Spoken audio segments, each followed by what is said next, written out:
Best entertainer, DJ Abe Alley, with Total Events DJ service. You're locked in with DJ Abe Alley, your girlfriend's favorite DJ. Ooh.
Hello?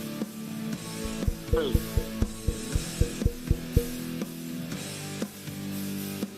You there?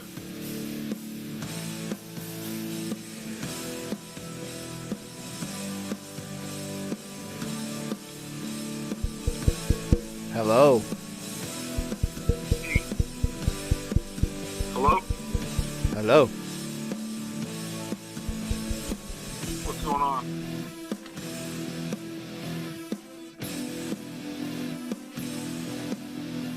What's going on?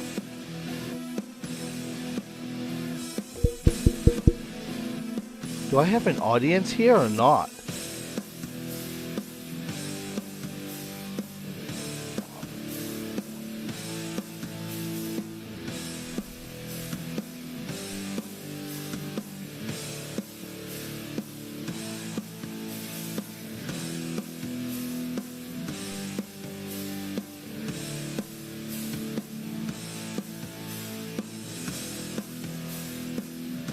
What is going on, everybody? What is up? I see you out there. I didn't know if I had an audience out there or not. Ladies and gentlemen, boys and girls, children of all ages, welcome to the Abe Alley podcast. I am your host, DJ Abe Alley. Podcaster Abe Alley, whatever you want to call me. I am happy to be sitting right here in this chair and giving you guys a podcast here tonight. March 29th, 2021. Man, guys, it's been so long ever since I've been down here in my cast cave doing a podcast with all of you. And I'm excited to be back. I told you guys that I was coming back, and here I am. And I got a great show here for you guys tonight. Tonight, the podcast, we're going to be talking about some pro wrestling with my friend Christian Nickerson. And I'm going to get him on the phone here in just a few moments. But I want to talk to you guys. Oh my God, I want to give you a big hug. Oh, give me a big hug. I love you guys. I've missed you guys for so very long. I hope you guys aren't mad at me. I really hope that you guys are not mad at me. It's been a while. I think the last podcast I did was like 7 months ago. And I'm starting to dry up already because I'm so excited to talk to you guys. I'm fired up here tonight. And it's going to be a great show. I hope all of you are staying safe. And here we are, back on the Abe Alley Podcast, right here on Abe's Corner. Before I get into it, before I call my friend Christian and talk about some pro wrestling topics, some of the stuff we've done in the pro wrestling business, and getting some insight from him, I want to let you guys know, if you want to connect with me, please feel free and go ahead and send me an email, theabealleypodcast@yahoo.com. Send me an email. I would love to hear from you. It's been a while, and I want to connect with all of you. theabealleypodcast@yahoo.com. If you have a topic you want to talk about, if you have concerns, questions, anything you want to talk to me about, if you want to be on the show, the Abe Alley Podcast, send me an email at theabealleypodcast@yahoo.com. And I'd love to have all of you on my show. And I'm so excited to see you guys. As always, ladies and gentlemen, connect with me right here in the chat. I have my chat open, and if I see it, feel free to ask me questions, concerns. If you want to say hi, go ahead. That's why I'm here, okay? And guess what, guys? Not only are we going to talk about pro wrestling tonight, some of the stuff that me and Christian did in the pro wrestling business. Some of you may know that I was a pro wrestler for 10 years, and I had quite a few experiences as a pro wrestler. It's a weird business, and it's a crazy business. But I get to start DJing this weekend. I have my first wedding of 2021 this weekend. So I'm so very excited about that. And, you know, it's been a long time coming. I'm ready to get back on the grind, entertaining people, playing music, making people laugh, and, of course, being right here on the Abe Alley Podcast with you guys. So reach out to me on the chat. Send me an email, theabealleypodcast@yahoo.com. It's all lowercase. Let me show you again. theabealleypodcast@yahoo.com. All lowercase. Reach out to me. I'd love to hear from you. So, pro wrestling talk. Let's get right into it. My friend, Christian Nickerson. I'm going to get him on the phone here in just a second. And hopefully,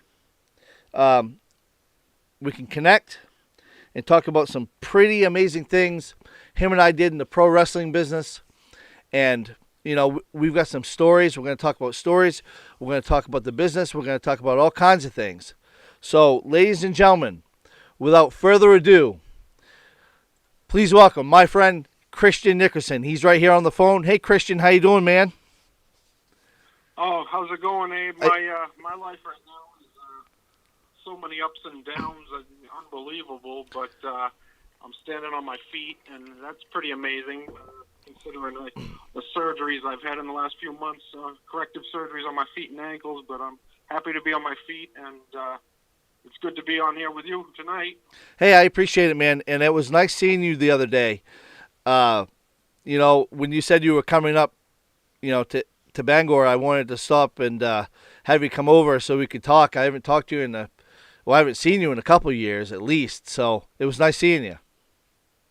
Yeah, I mean, it's been, it's been 5 years since I've been around the wrestling business, and even longer for you. So, I mean, and family responsibilities on both ends, and, life happens. Life happens, and you and I are great friends, and we talk on the phone quite a bit here and there.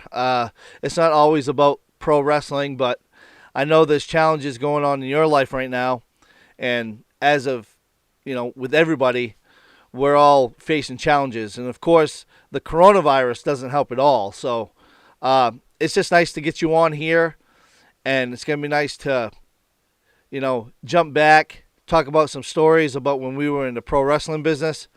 And you and I broke into the business together, correct? That's right. When we were training with Tony Atlas, 2003-ish, I'd say, throughout the summer and fall, and Tony Atlas would set up his wrestling school at the New Begin Gym in Gray. Correct.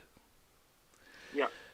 The first time I met you, it was in the ring.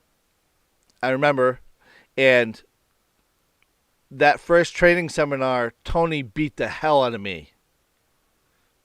Do you remember that one? That's right. See what happened. I had actually started training with another promotion that was based in Maine at the time, in early 2003, but the promotion disappeared and the promoter disappeared as well. I recently heard he passed away, but I did a couple training sessions with them. Never performed on a show, and then Kevin Chaos, also known as Beavis, pretty infamous in Maine wrestling. He said, "Why don't you try Tony Atlas? He does shows in Gray. I lived in Portland, 2 towns away. Yeah, and he does training before the shows, kind of a wrestling school thing he does before his shows." And sure. I think it was July 2003. Someday in July 2003, I went and joined up with Tony's school and promotion, and that's the day I met you and the group of guys you were with. Yeah. So I had to drive like 3 hours to get to my training because I lived in down East Maine at the time. And, if I could take a boat, I'd probably be there a lot faster. But when you live in down East Maine, it's quite a ways before you hit civilization. Because when you live down there, you're away from everything. And it was like, 3 hours and 15 minutes before I could get to my training seminars. So it was very hard on the gasoline and the mileage on my vehicles. But usually me, Ryan, and Billy would carpool. And Bruce Strout went with us a couple of times. But it was a lot easier when we could carpool and, split the gas, cramped up in a car. But that's what the pro wrestling business is. You go ahead and you sacrifice those kind of things to get the training you need. And if you want to get the ring time, you have to pay your dues, train with somebody, take the bumps, get the bruises, and pay your dues. So that's what we were doing. Yeah, well, it's like you were saying, though. You were talking about how you were from Washington County, where there was, you were far away from much civilization. So, but that actually worked to our advantage, you got to admit, because, with nothing happening in that area, how many times did literally half of the town's population come out when we advertised the show in the area? Your phone sounds like shit. Can you kind of move? You're breaking up there a little bit, bud. All right, can you hear me? Yeah, that's perfect. Well, did you hear what I was saying about how Go ahead. half the people in town would come out when we did shows in Washington County? Sure. Because, like you were saying how it's far away from civilization, and I'm just saying that did work to our advantage sometimes. I mean, it did as a happening out there. Half the town got excited and came whenever we saw a show together. Yeah, as a pro wrestling promoter, as a performer, those small towns and the surrounding areas where I am from, really helped the attendance. It really helped get the word out if we were having a show. So yes, I would say it did help in our favor. We had a lot of support. That's right. So let's give the audience, everybody that's watching the podcast right now, let's give the audience something to laugh about. Or let's give the audience something to say, wow, that really happened. Like, let's tell some stories. All right. Let's see. Where do we begin? My God, how many stories are there? I know that there's a lot of stories. A lot of stories. But, I mean, this is a rated R podcast. If you want to go ahead and be raunchy, you can. I like to swear. And I do like to be truthful. My God, I don't know where to I know. start. I mean, I don't want anything gory, but I don't know. You must have something you want to start to talk about. Oh boy, but there's just so many in there. Like I said, we met in that when I first joined Atlas Championship Wrestling. I had been working around the business a little bit already, but I hadn't really performed as a wrestler yet. Sure. And then I had my first singles match in October of 2003. At the next Gray show, probably the second time you and I were together in person. Yeah. The second time we met. Yep. And that was an interesting show. If you recall, your buddy, Ryan Colson, I've always called the guy Spongy because, he, back when he first was training and working some, battle royals and squash matches on Tony's shows, he didn't own any real gear, and what he did is he dressed up in a SpongeBob T-shirt and SpongeBob pajama pants. Spongy. And it worked. Yeah, I mean, he was literally billed as SpongeBob briefly, and it evolved into SpongeMan or Spongy. Yeah. And, anyone that knows Ryan Colson knows that he's a blonde guy, and he's short-statured, but he's got wide, muscular shoulders, making him almost square-shaped. He's a good man. Blonde guy with a square-shaped frame. He's a good man. I love Ryan. He's the man. Yeah, he's a good man. Oh, yeah, he's a good man. One of my best friends. But I mean, if anyone's right for the role of Spongy. Oh, absolutely. Well, it's Spongy, and he started out as SpongeBob, Spongy the Showman, and it was actually a pretty awesome gimmick. You must admit, yes, no one else could do that. I always was. When he refused to do it anymore, how upset was I? Oh yeah, so you used to promote shows, and this was right, like a little later on, and Ryan had become the Showman, Ryan Michaels, and you were promoting a show in Portland at the Strive Center, and I think you wanted Ryan to do the Spongy gimmick, and he wasn't having it. Yeah. He wasn't having it. My very first show, and so the time that I went out and got a SpongeBob shirt to make sure he would do the gimmick. I remember that, and he did not want to put it on. That's right. But when I arranged. You and Ryan and I had worked several, I don't know how many, 6-man tag matches together for ACW, Atlas Championship Wrestling, over the last 3 years. By the time I ran my first show, mm-hmm. And I to make it easy on us, we were some of the lesser experienced wrestlers on the show. Sure. I threw us in a 6-man tag with each other again. Yeah. And just before we went through the curtain, I tossed Ryan the SpongeBob shirt I had bought him, and I said, "Throw this on. You're wearing that for the match." And he stood there, and he opened it up to put on, and he goes, "I can't believe I'm doing this!" As he threw it on over his head. I mean, I don't blame him.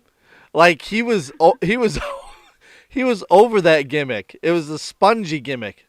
He was the Showman at that time. Was so much greater than anything he ever did afterwards, in my personal opinion. I know you liked it, and I think you were his biggest fan.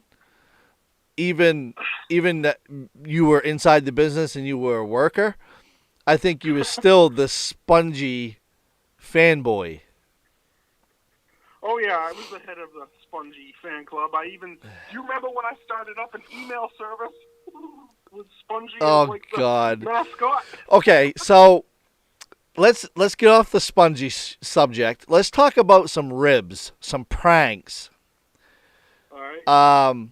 What's the worst prank you ever did at a show or anything to do with wrestling?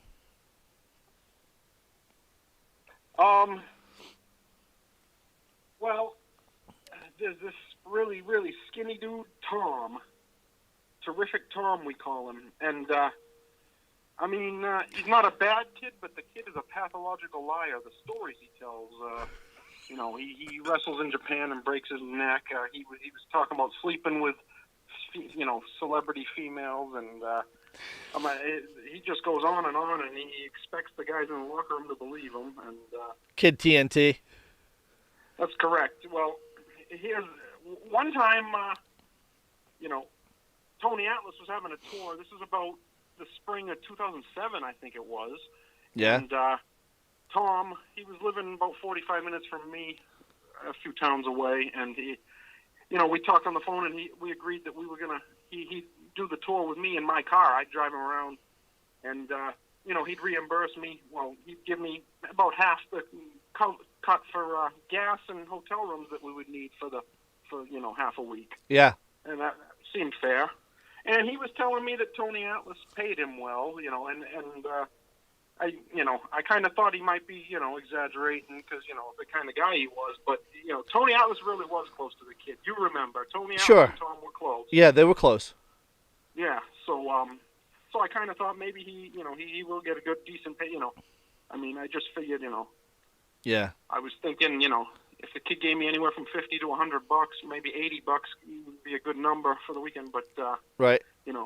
So we drive all the way up, probably 6 hours. He somehow he hitched a ride down to my house, but then he spent the night at my house, and next day we ride all the way up to a show 4 to 6 hours north, and we work the show, and we get paid. It wasn't that great, indie wrestling paid not great, but at least there's some pay. And something, yeah. And so we get the room, and I'm telling him, the room was at least $50 for the night, so you should probably give me $25 for right now, just for the room. And kid gives me a $10 bill and says, that's what I got right now. After dinner, I'll get you some more tomorrow. And I was like, well, you owe me some more, and we're going to be getting a room again tonight, tomorrow night. And yep. So we ride back, probably halfway down towards home again for the next show. We work another show, and the kid, he tells me he can't give me any money after the show, despite the fact that he was paid, and I was paid too. But he's so I took the kid around the state, and he didn't pay you. He paid you $10. On my credit cards, and the kid gave me a $10 bill in total. And the cheap ass motherfuckers. I got into his bag, and I took my Swiss Army knife, and I had a little fun with his tights. No way. Yep. You cut his tights. Yes. Well, again, I only acted like that in retaliation. Woo. Yeah, I hear ya. Ouch. Ouchie. Were those the red ones he had? A lot of people ripping people off in the business, and I just, get even in those situations. I'm not one to start shit. I'm not one to. Yeah, I hear ya. So. Yeah. I got a couple to tell you. I put dough piss down somebody's heater vents. In their car? Yeah, I'm not telling you who it is. It was a long time ago. It was like 2008. Yeah. 2008. And I also filled the guy's boots full of shave gel. So, and actually that one was at a show that I was promoting. And this guy, I gave him 3 scenarios what I wanted him to do at my show. And he cried about every scenario that I wanted him to do. Everything you offered him? Everything that I offered him, he cried about. There was three He things. wanted to come up with his own idea for his own character. Well, he wanted to win, and it's pro wrestling. It's fake. The outcome is predetermined, so who cares? And I kept telling him, this guy, that. Like, I was like, come on, are you in a real fight? Who cares if you win or not? And I thought about giving him the win after the first time, but he kept crying. So I was like, you know what? In my head, I'm like, fuck you, asshole. You're going to lose. And so it was, I think it was intermission or a little before intermission. Maybe it was right before the show happened. And I had shave gel, and I filled his boots full. Where and when was this particular show? That one. Oh, I just lost Christian, guys. I just lost him. Let's see if I can get him back.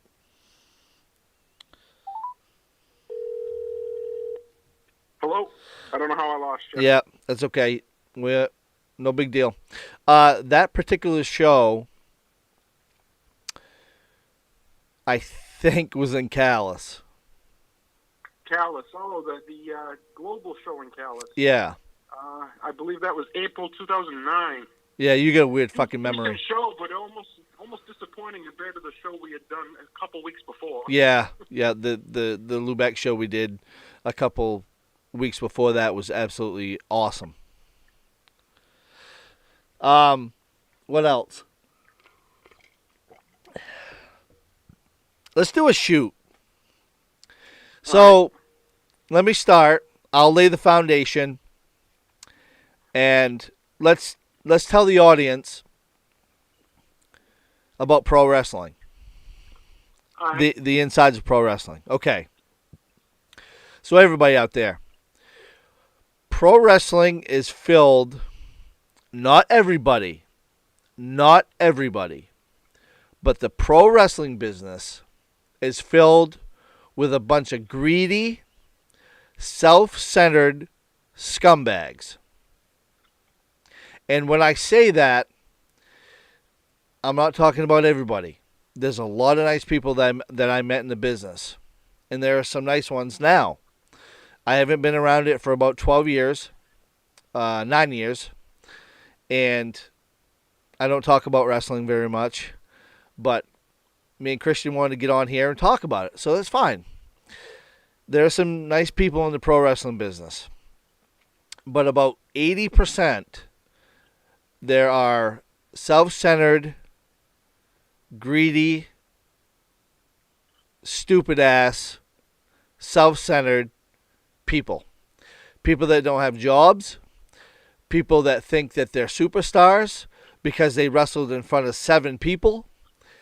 And they're making $10 going 300 miles for a show that has 12 people. So, yes, you have to pay your dues, and that shit happens. The least amount of people that I wrestled in my time, people in attendance, was 7 people. That was Mario Savoldi, NWA on Fire, and Brewer. There were 7 people in the audience. I was embarrassed. Now, I wanted to talk about some of the shitty things that people do in the pro wrestling business. And I stayed in Maine most of the time. I was a Maine wrestler. There was enough shows that I could get booked on through Maine. I could have gone a lot more places. I had a great gimmick. I thought I was a fair worker. And I thought I could get work a lot more places. But I didn't. So I was a Maine wrestler. And in Maine, there are a lot of shitheads, a lot of scumbags, a lot of assholes that think that they are on Monday Night Raw every single night and have been doing it for 12 years, working for Vince McMahon. That's how they think. And I'm not joking. And I know you, Christian, are going to say the same exact thing for me. So, let's talk about some of the shitty people that we had to deal with throughout the years in the business. Go ahead. Yeah, we could go ahead and do that. I just want to say beforehand, though, that even with all the shitty things that, these guys have pulled, I've got respect for every single guy in the business in one way or another. Like, same here. That you said, some of these guys that rip you off with money or whatever. Sure. You got to respect their in-ring work or just their passion for the business. Or they're just trying. So 100%. Guy, sure. Yeah, some respect I agree. for everybody despite everything. Yeah. And so, maybe I won't say any names, but I can certainly go through some stories. Yeah, stories. If you want a name drop, go ahead. I might say a couple of names on a couple of things that I might say.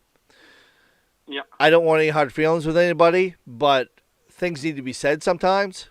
And probably right now, I'm probably going to name somebody. But go ahead. Start it out. All right. Well, I mean, for example, you know how, like you just described yourself as a fair worker. That's what I was, sort of a fair worker. Like, cool. So, if, depending what show I was on, I might get work or not. A lot of times I'd go to shows, and if they had enough guys, I'd get it. Rather than work as a wrestler, I would help out with the ring, maybe do security or even color commentary, or if they needed any. You did.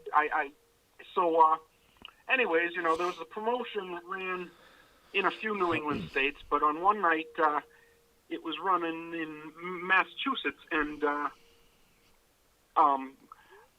the late Damian Maine, ring announcer and play-by-play guy, Damian Maine, he great and I guy. were really good buddies at the time, and so we rode there. Funny guy. With him. Yep. And, the promoter agreed that I could, while Damian did the play-by-play, I'd be his color commentator alongside him for the taping of the show, and he was good at it. He agreed to pay us each decent for the show. He agreed to give us each decent money. So we do the show. I helped run the camera, and I did color commentary. A couple times I was doing commentary myself because Damian was in the ring, obviously, as the ring announcer and play-by-play guy, double duty. Yep. And, I had a good time that night. Not a huge show, less than 100 fans, but probably over 50, and it was a good time. Top New England indie workers, no big names, but good workers. Like I said, I was on commentary because they were using guys that were, step above my level, even so as the workers. Sure. But end of the show, Damien and I are packing up his equipment and stuff, and we're happy. And promoter comes up to us, and he hands us each a $5 bill and like a really, really skinny joint, a marijuana joint for us to share. And we were each expecting like $40 or something each, and so we're like, well, what's this? And you may know who the promoter is when I imitate him, but he's like, well, guys, I didn't do as well as I expected tonight. Sorry, but here you go. And he's handing us each $5 and a skinny little joint. And I look down, and he's got a big wad of like $20 bills sticking out of his pocket, hanging out. And I'm saying, dude, what's that if you can't pay us? And he's like, oh no, this is for the building. I ain't paid the building yet. No, I just got to pay the building. And And you know as well as I do, Abe, that couldn't be true because a building doesn't let a show take place until they've been paid in full. I agree. If you haven't paid them in full 30 days beforehand, they need to pay in full before you ring the bell and start letting people in the day of. You do not. The venue does not allow that to go on until they've been paid in full. Right. I know who you're talking about. Right. I won't say the name, but and that's one thing. Like I always told you, and I was just saying a few minutes ago. Greedy fuckers, I worked. This has nothing to do with it, but this is just I'm just trying to give an example. I worked 3 matches in a show once and got paid $10. Was it one of those TV taping shows where we were recording several shows in one night? Well, we did that for Tony for Adelphia Cable. That's fine. Right. I thought the payoff was getting on TV was good enough. I didn't care about that. Right. But this was a separate place where... Oh, I see. Yeah. This was a separate... This was a house show, if you want to call it a house show. A show... yeah. And I couldn't believe it. Like, I figured I would maybe make another $5 or something like that. So after that show, I did three matches in one night at a show as 3 different characters. I was the Sexican Mexican, the Heartstopper, and Captain Freedom. I did all 3 gimmicks. It may have been a different gimmick, actually, on one of them. I think I was just all black. They called me the Black Tiger or something. I can't remember what it was. But right, I was a Black Tiger a few times as well. We could get into that later a little bit. Yep. The Black Tiger was just a jobber that, a guy needed a body, and you go work and fill the spot. But and I didn't care. I was at the show, and I want to get it in the ring with whoever and have fun and be creative and do that kind of stuff. But man, like, me and Ryan went to almost to Holton from down East Maine, and I think it was like a 4-hour ride, and we got paid $10. Yeah, well, that's the indie wrestling business. No, and I agree 100%. It was the first show besides Tony that we went to, and we thought, we were like, wow, this guy wants to book us. Let's go. Let's go do what we can, and we were happy. But we got there, and there was 12 people in the crowd. So we went all that way for 12 people. And I was pretty green at the time. I didn't have merchandise. I didn't have, any other way to make money. I finally figured that out after a couple of years. But, I had to change my gimmick and that kind of stuff. But there was one time. There was one time when I was doing a show with a partner. I'm not going to say his name because I respect the hell out of the guy. And me and Ryan and Billy did all the work to promote this show. We had 250 people in attendance. We sold over 100 pre-sale tickets at $10 and $15 a piece. And before the show even started, I was in the back. I told you this story the other day, actually. And we were in the back before I could get my spot, before I could talk about anything to do with the show, before the ring came in to the gymnasium. I had to give this person all of my pre-sale ticket money. That's fine. I know how much was there, and I know what we had total for that night at the show. Right. Me and Ryan got paid $20. I think it was $20. Yeah. Did I tell you $20? $20 each? Yeah. I said 40, but that was 20 each. Right. And I think Billy got $20 out of it too. Let me tell you something. We promoted that show for 2 months. And it was every single day.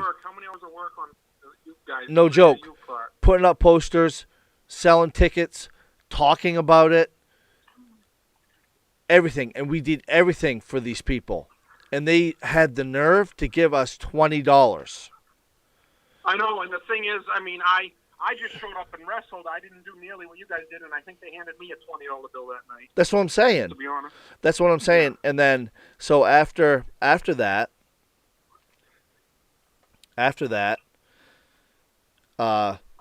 sat down with Ryan and Billy, and I was like, guys, we can do this without a certain person trying to help us or trying to run our shows.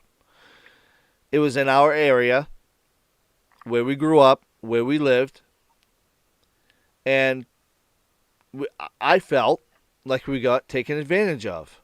And I'm not joking. There was about $3,000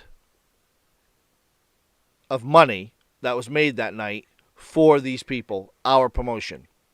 And me, Ryan, and Billy got paid $20. And we got a shitty spot on the show.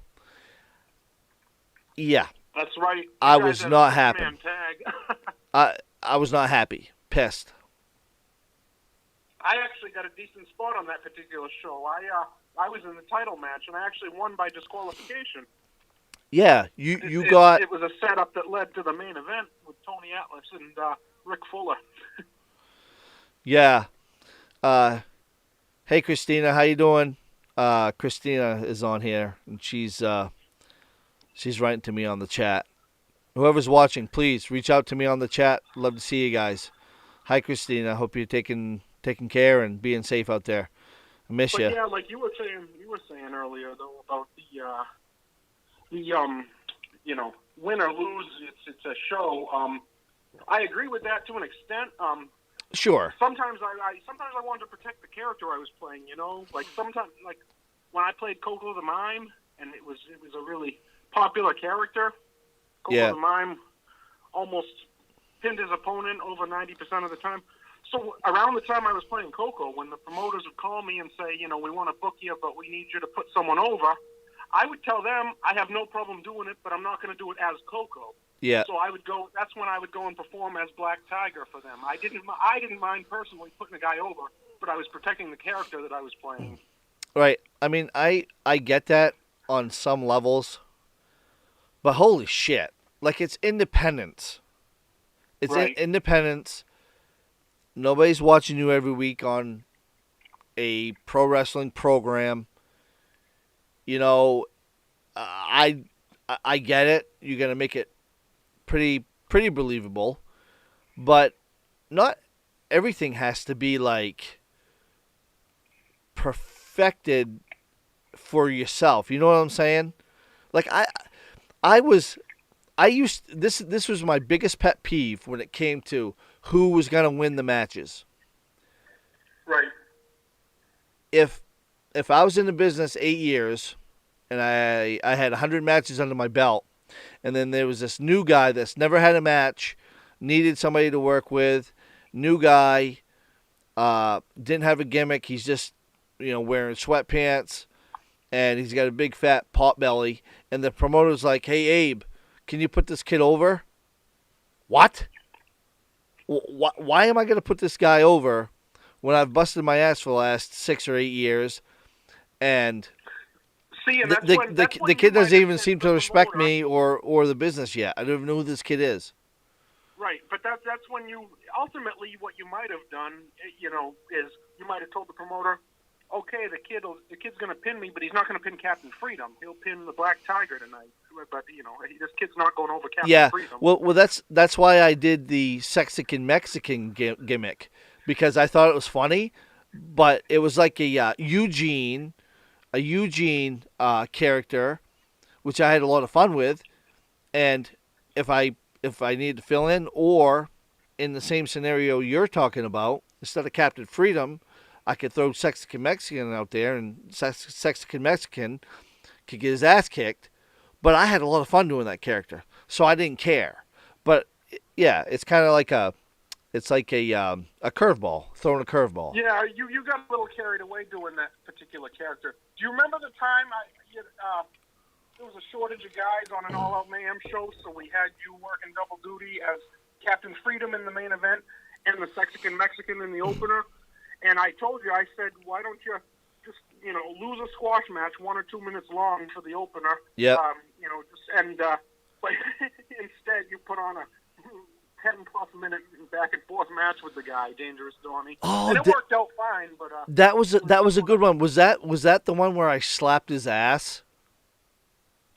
I believe so. Yeah, at the Strive Center. Yeah, because I always liked, like with the Sexican Mexican gimmick, I always like to do a spot where, because Sexican Mexican was a good guy, and right. like they would do something like over the rope and they'd be bitching at the crowd, and I would get up and I'd slap his ass, slap their ass, and then I'd celebrate, and then I could turn around and then boom, they'd knock me out with a clothesline or something. That was one of my favorite spots that I like to do. That was awesome. I love that. Coco the Mime was an easy character to play, as I didn't have to promos, didn't have to talk. Right? But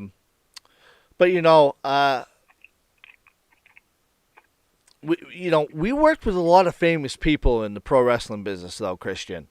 Oh, over the years, yeah. We did, and let's go ahead and talk about that.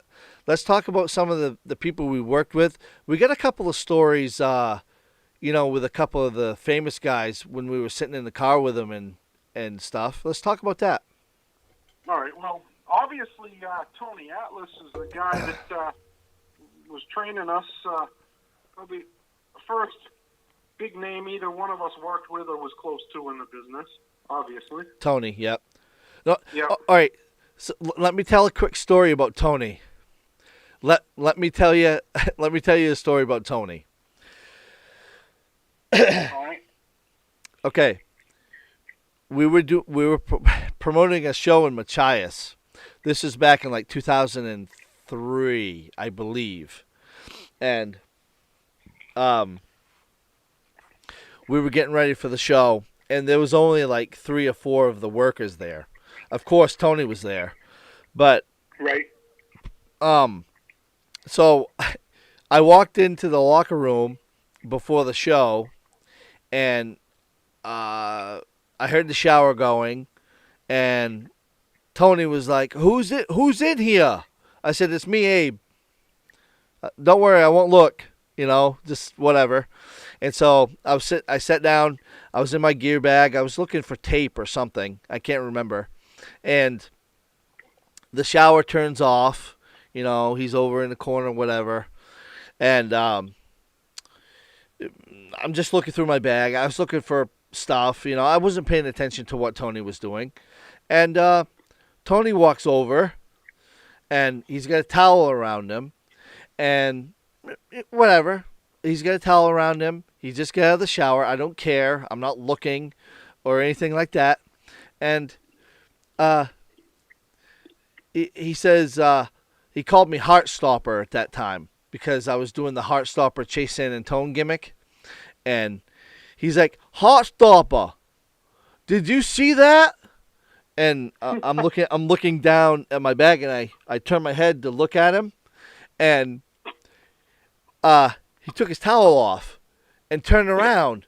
And he tucked his nuts and his dick in between his legs and bent over. So it looks like a bulldog.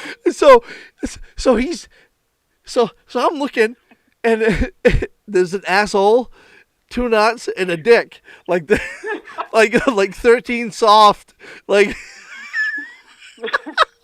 So if you just. I remember. Didn't you go? Oh, Tony. Yeah, you fucking idiot. Like. He put his legs across like this. He goes, "Oh, Heartstopper, did you see that?" And then, because, here's his legs. He has it tucked in, and he turns around and bends over. I'm like, "You son of a bitch." And he's laughing about it. And just, I remember that. It's just funny because Tony, people don't realize that about Tony. Tony is a funny guy, a real funny guy. He's And kind of a pervert. but a harmless pervert, I suppose. Yeah, and like, I don't really remember too many details of that, but it's just funny because I was only in the business for like a year at the time, and I didn't really. I mean, Tony trained me, but I'm just like, my God, Tony. So I'm scarred for life on that one. No, speaking of, what about King Kong Bundy? We worked with him a few times. Yeah, Chris was a good guy. Right. Too bad it's been 2 years now. He passed away. Yeah, I wish I could have talked to him again before he passed.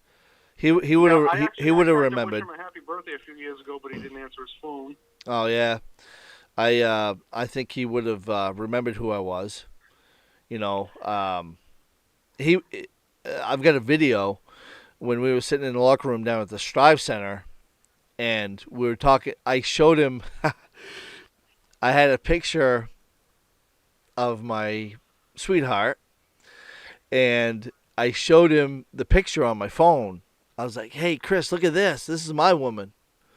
And I'm showing him my phone, and he's like, "Wow!" And we're recording it with a video camera, and he's like giving Jen his number, and he's like, "You need a real man," and just the way he was saying it, you know, it's really really cool. He was a funny guy.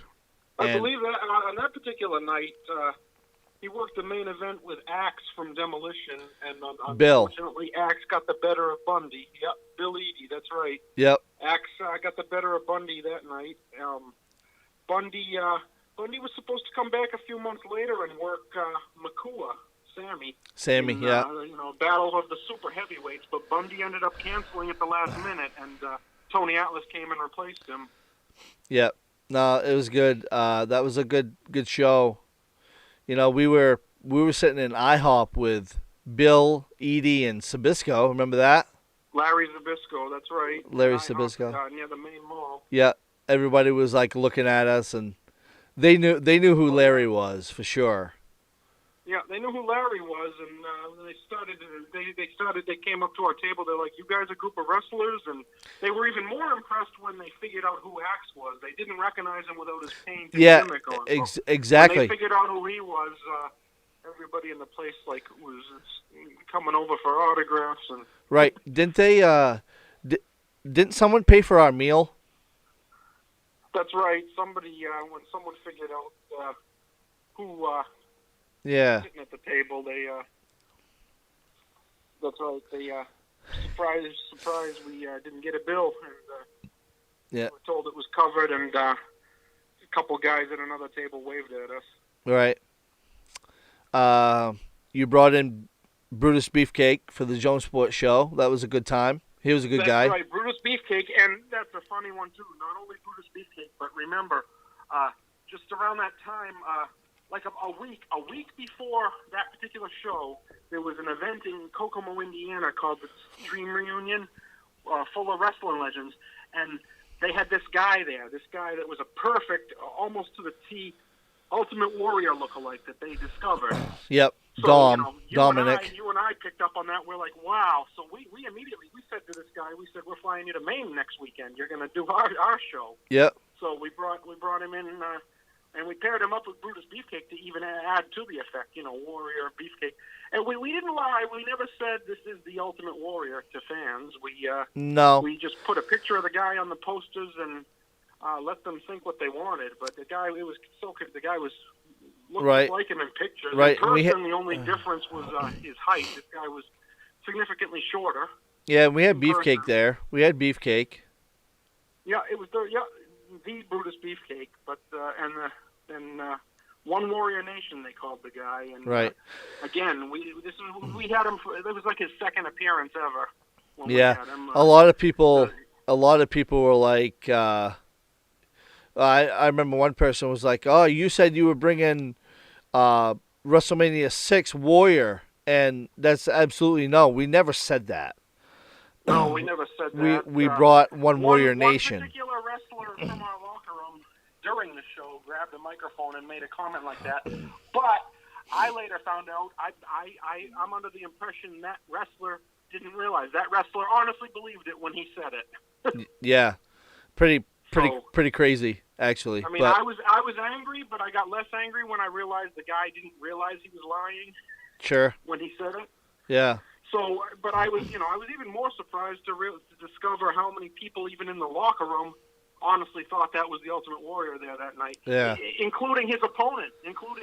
Yeah, it's true. Yeah, I don't know.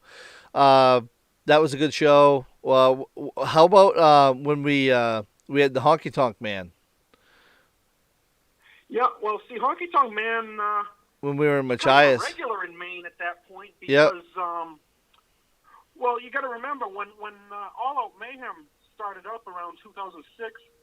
The only promotions that had been around Maine for years at that point were NWH and Atlas Wrestling. And Rampage. And so NWH regularly brought Honky Tonk Man in. Like, I'd say one of every 2 shows they did featured the Honky Tonk Man.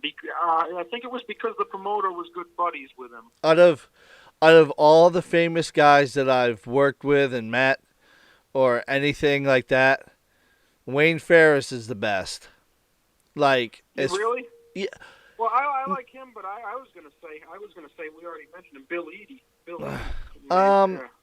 Me and Bill talked a little bit, but with Honky Tonk Man, we hit it off really well.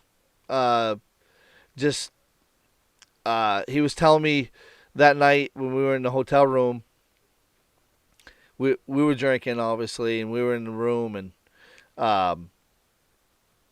he was telling me about one time when he got the crabs, because he hooked up with a ring rat back in Memphis, and I think he was working for Jerry Lawler's promotion or something, but he caught the crabs because he had sex with this ring rat, and he caught the crabs, and I asked him, I said, so it was, he was saying it was really itchy. And I was like, so did you shave? Like, did you shave it to, kind of get rid of the itch and all that? And he come off the bed, and he's got his drink in his hand. He used to drink Gatorade and vodka in a Gatorade bottle, so he could hydrate and dehydrate at the same time. And he come off the bed, he goes, "Motherfucker, Abe, have you ever had the fucking crabs?" He's like, I'm like, no, I never had the crabs. He's like, you shave that shit, it goes fucking everywhere. 'Cause I did it. And he had crabs on his stomach.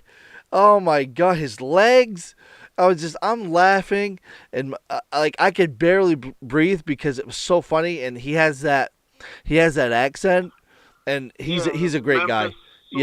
Yeah, and he's cousins with Jerry the King Lawler. Right, which he hates. He doesn't get along with his cousin, but he's just fucking telling me that. I'm like, no, I've never had the crabs, and he's fucking telling me about it, and just that was awesome. That was an awesome one.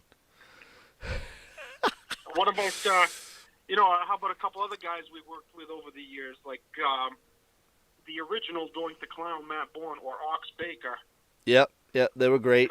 Matt Bourne was fantastic with me when you did the Legends reunion show. I sat down and talked to him for about 25 minutes, just talking about when he was Big Josh. Right, in WCW's feud with Sting. Yeah, Big Josh. That's right, and I was hoping to bring him up some more, but he died not too long after that event. Yeah. A year or two, maybe? Pretty crazy. Yeah. And we traveled a little bit together, obviously, and me and you, we used to do all kinds of stuff together, and we had some pretty good times doing it. It's pretty good. Right. Tito Santana, that's another name. Yeah, Tito was good. Tito was good. I enjoyed Tito's company. He was great. Man, I really wished we could have got the Cross Center. Oh yeah, I don't know what happened there. See, that was during a time that you and I were running the most between. We were running under a couple of promotion names. You were running under the name Global Wrestling, and I was running under the name All Out Mayhem. But they were basically, for all intents and purposes, sister promotions, I would say. Yeah, I mean, we were just partnering up. Working, separate promotions, but a serious working agreement. And we even shared the same. Some of the legal papers and insurance was shared, if you remember. Yeah, no, and so we were going to go ahead and get the Bangor Auditorium Cross Center. Well, this was during a time that we were running fairly regularly. There was a show that was either under the Global or All Out Mayhem banner, like almost monthly at the time. Right. At that point. And so I called that guy, and we got the okay to go ahead and do a big show at the Bangor Auditorium. Right, and Larry Zbyszko at the time was the All Out Mayhem heavyweight champion, and he was defending the belt at All Out Mayhem and Global shows all around the state. He kept flying up to do the shows. I mean, we were flying him in, and it was working out. I mean, he was adding that many more people to the crowd that it was worth it. Yeah. And at the time, he was roommates down in Orlando with Scott Hall, better known as Razor Ramon. Scott Hall. And yep. Scott Hall was willing to come up and work for us with Zbyszko at. Remember what he told us he was going to work for? It was unbelievable price for what he would have drawn, the number of tickets he would have sold, just his picture and name on the posters. Yeah, if we could have pulled that show off, we would have had 4 to 5 really big names, and we could have put 1,000 people in there, no problem. Yeah, I'm not sure what went wrong. We were in the developmental stages, and we had spoken to the building. We had spoken to the building, a guy that represented the building. Yep. And, next thing I know, a rival promotion that wasn't even based in Maine was advertising their show coming up. Yeah, Big Time Wrestling. How that came about, but I kind of felt betrayed. I think somebody heard us talking about getting the place, and they swooped in and did something. Big Time Wrestling. They're a big company, and they do fantastic work. So I understand it. I don't know what happened, but that would have been good. That would have been a really awesome show if we would have got that. Yeah, I respect everybody. That includes Big Time and promoters, but I kind of felt like they swooped the rug out from under us, if you know what I mean. Because yeah. We had this thing in the works, and all of a sudden they took it over. Yep. And left us not even involved, you know what I mean? Yeah, it sucks. It's not like they took over and we had to take a step back. We weren't even involved anymore. Yeah, that would have been a fantastic show. We never ended up bringing Scott Hall up. Right. It never ended up happening. That's one disappointing thing. Christina is asking, are we ever going to get into wrestling again? I'll go first. Absolutely not. I will tell you my reasons. I'm too old. I'm 38. I'm out of shape. I don't have time for it. I have a family. I have obligations. Would I like to entertain again? Yes, but I do that with my DJ platform. Weddings, parties, that's my platform. And this podcast, YouTube, that's how I entertain. So, being into pro wrestling again, negative. Will I might do a spot for a show? Maybe, possibly, but I doubt it. How about you, Christian? Never say never. I mean, I actually retired around the same time as you 9 years ago, and then came back to do shows again, starting about 7 years ago.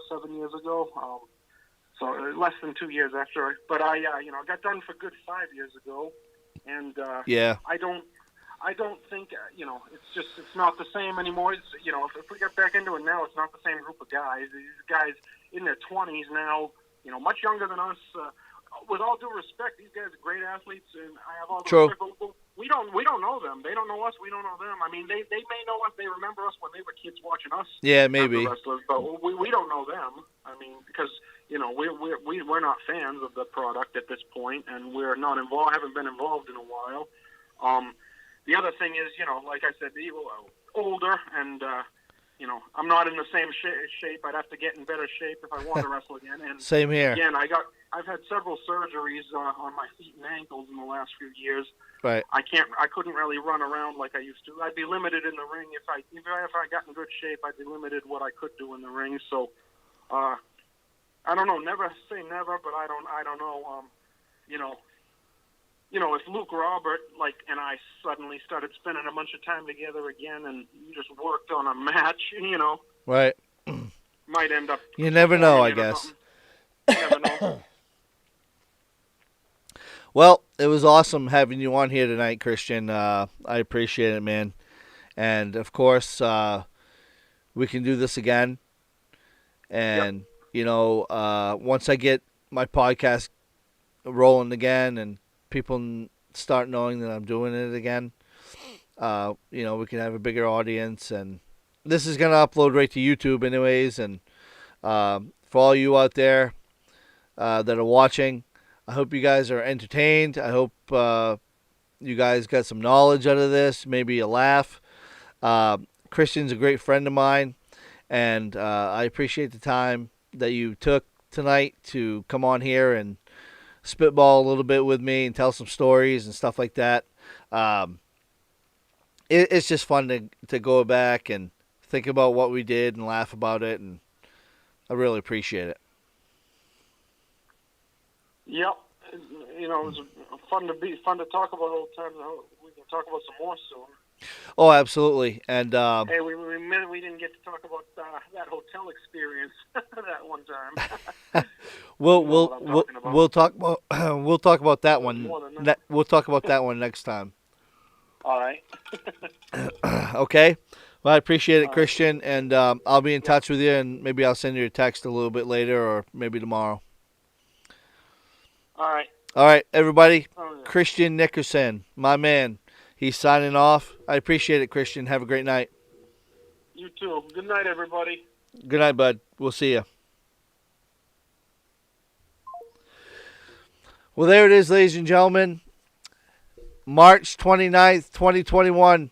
DJ Abe Alley, the Abe Alley podcast, just rocked the house with Christian Nickerson right here talking about pro wrestling, the business, and some stories we had when we were in the business.